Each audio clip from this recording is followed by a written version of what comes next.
rising tide in the markets have been lifting stocks higher this year, but with valuation concerns around some of those high-flying AI names, they're putting some jitters into the markets. Are there still any sectors that look undervalued? Joining us now to discuss, David Sekera, Chief U.S. Market Strategist with Morningstar Research. David, great to have you back on the program. Hey, Greg, good to see you again. Let's start with those valuations. Seems to be the big concern for investors right now, trying to wrap their heads around it. Morningstar, I know they do fair value. We talked about when you're on the program, changing their view on some of the big tech names. Well, I too am trying to wrap my head around some of these numbers as well. Just the numbers we're talking about are just astronomical. So, for example, in just October, we increased our fair value on 170 different stocks under our coverage. Our increases well outpaced our decreases by over a 3-to-1 ratio.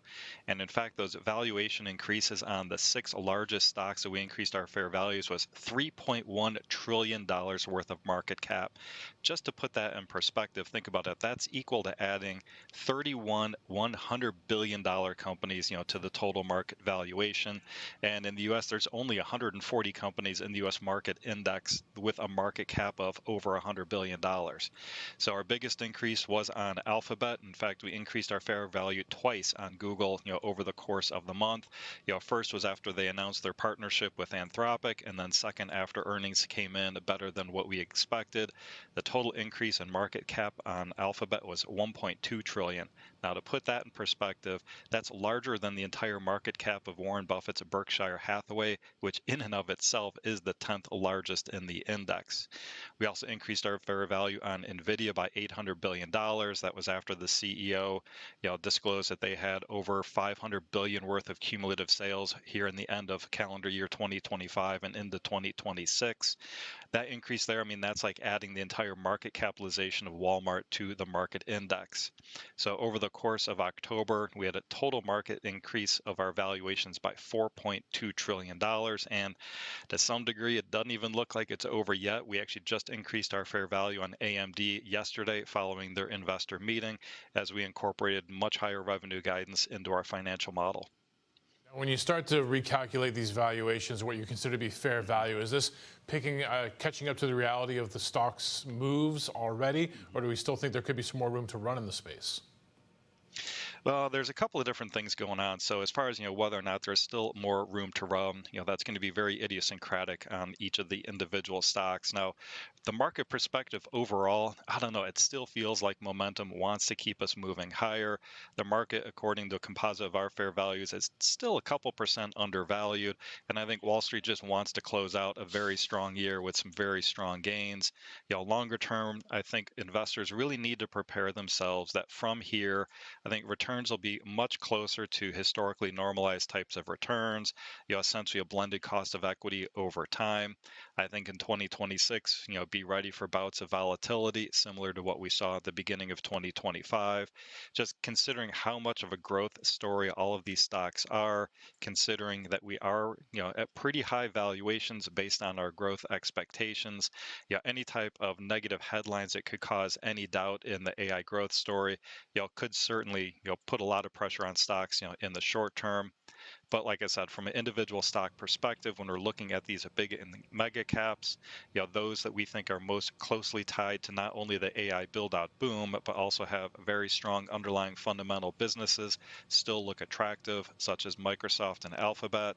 Some of the other ones where they're tied to AI, but the valuations in our mind already kind of incorporate our growth or our base case for growth.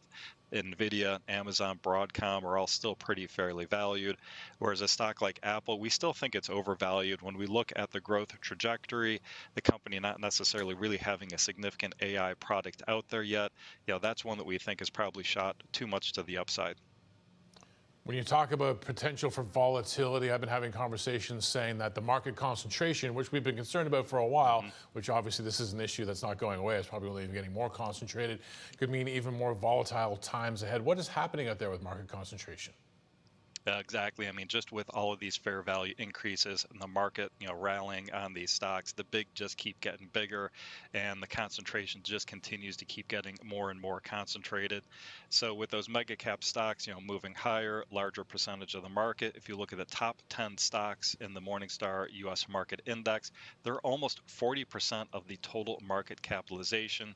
And when you look at those 10 stocks, 8 of them are all tied to AI. And just to put some of this into perspective, if you look at Nvidia back in 2020, that was only about 1% of the market capitalization. Now that's up to 7%, in and of itself. So I just have to remind investors, even if you think you're pretty broadly diversified, you have a substantial amount of exposure in indices, which are very broad market indices, you're still heavily exposed to AI-driven returns. It's been great for the upside, the past, couple of years. But as you noted, I do think it increases some of that downside risk if we have a sell-off in AI. So if you're an investor and you're looking to reduce that concentration risk, or maybe you just have the lack of appetite for investing in AI at this point, yeah, I would recommend looking into, diversifying into maybe the value space. Also look at small cap stocks. Both of those are areas where we see, a lot of attractive opportunities which are trading at discounts to our fair values, but they also have minimal exposure to artificial intelligence. Okay, so yeah, interesting, obviously, to take a look at other parts of the market that aren't getting a lot of attention right now. When it comes to the AI trade, I believe you're saying that next year we could see a pivot into people who've been building right now the AI infrastructure, but we're waiting for people to show us how they can utilize it. Exactly. And I think we'd even talked about this a couple of months ago. I thought that focus would have already shifted by now. But this year, it's still been all about the AI arms race, all about the build out boom, specifically just looking at the amount of growth that we've seen in hardware, data centers, and utilities. But at some point, someone's got to be able to pay for all of this CapEx. And in order to do that, you need to have new economic value created by artificial intelligence. You need to have companies that will improve, their existing products and services, companies that can develop new use cases and drive efficiency gains in order to be able to pay for, these, not even tens of billions, but hundreds of billions of dollars worth of CapEx, being spent over the next couple of years. So I think next year we're going to see much more focus identifying those companies that will benefit most from AI. Some of the individual areas, that we're scouring and looking for these opportunities are in the software and services. I think that's the easiest area to see where AI can make those improvements. Seeing opportunities in healthcare and life sciences, research and development. I think the financial services industry will be able to use artificial intelligence to make some very large efficiency gains. E-commerce and social media already using AI. And then other areas, even like transportation and logistics, I think will be long-term beneficiaries.